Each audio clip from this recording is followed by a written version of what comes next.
Bonjour les amis et à tous les fans de course de moto. Un petit débrief sur les qualifications à Assen au Superbike en Hollande. Donc en première position, on a Alvaro Bautista avec une 34 740. Bon, en fait, Bautista, je vais dire sur la qualif, il a eu de la chance.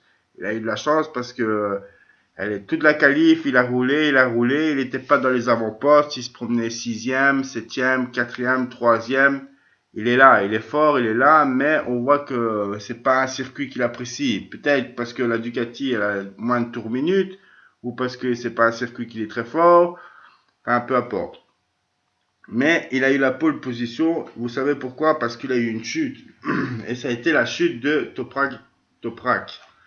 Il a fait une chute à 2 minutes de la fin, et la chance qu'il a eu Bautista, c'est que comme il était dans un tour canon, il a su valider son tour, et il a fait un beau tour, et il a été qualifié, il a eu le premier temps avec une 34 740. Mais pendant ce temps-là, avant qu'il y avait le drapeau rouge, il y avait d'autres pilotes comme Michael van der Mark. Michael van der Mark, je voudrais dire que c'est un pilote qu'il faudra surveiller parce qu'il va être très fort. Déjà, il est chez lui, il a un scène aux Pays-Bas chez lui. Il aime bien ce circuit, il se sent bien avec la Yamaha. Même Lowe's qu'il a peut-être un peu plus loin, mais Lowe's aussi, il faudra se méfier. Je pense qu'il va bien rouler. Peut-être que les Yamaha, ils sont très fortes sur ce circuit.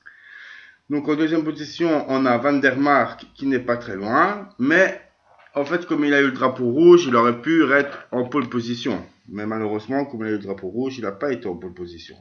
Et en troisième position, on a Marcus Rettenberger.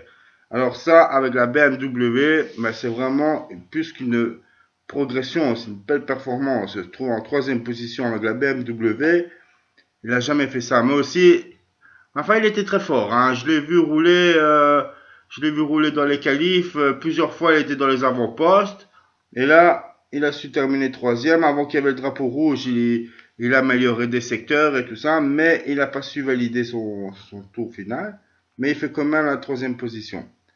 Et comme je disais, Alex Lowe, voilà, en quatrième position. Là, Yamaha, en quatrième position.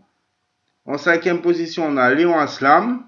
Léon Aslam qui fait mieux que son coéquipier Jonathan Ray. Ça a été, c'est aussi une première, c'est que Léon Aslam, il est devant Jonathan Ray. Mais aussi, Jonathan Ray, c'est encore la même histoire que le drapeau rouge. Il n'a pas su valider son bon tour et malheureusement, ben, il se retrouve Jonathan Ray en huitième position. Sixième, Tom Sykes avec la BMW. Septième, Chase Davis avec la Ducati. Huitième, Jonathan Ray, comme je vous l'avais dit. Jordi Torres en 9e position avec une Kawasaki. En 10e position, on a Toprak, que malgré toute sa chute, il arrive à se retrouver 10e.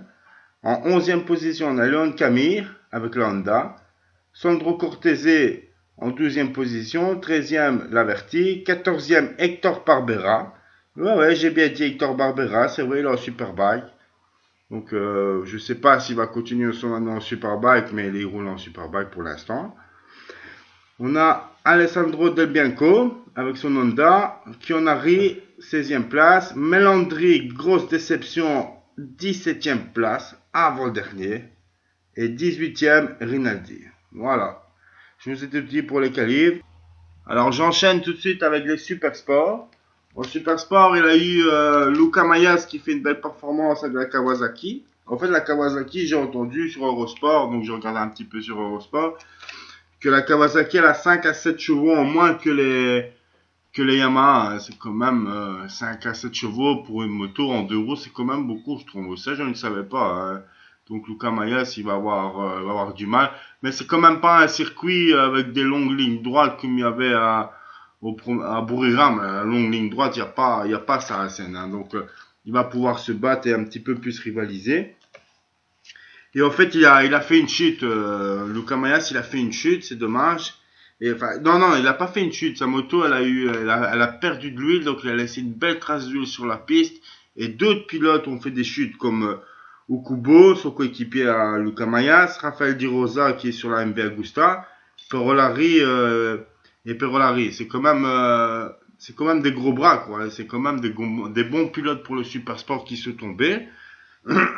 Ensuite, après ça, ben, il a eu le drapeau rouge. Et après le drapeau rouge, devinez un petit peu qu'est-ce qu'il a eu. Vous n'allez jamais y croire. Il a eu de la neige. Et oui, je dis bien qu'il a tombé de la neige à Assen. Donc, Le drapeau rouge, il est resté. On n'a pas fait sortir les pilotes comme ça parce que c'était assez dangereux. Et alors, finalement, en fait, la qualif, elle a duré que 15 grosses minutes. Les 15 premières minutes, elle a duré. Donc, si vous voulez, je vais vous dire vite fait le classement qui va démarrer en pole position. Donc, en pole position, c'est Krumanacher. C'est le pilote qui a gagné Aragon. Donc, il démarre en pole position. Karika Sulo avec la Yamaha. Di Rosa. Okubo en 5e position. 6e, pardon, Jules Cluzel. 7e, non, 8e, Luca Mayas. Et un autre pilote national, Loris Cresson, qui est en 18e position. C'est un petit peu loin. On espère toujours qu'il va revenir dans le coup.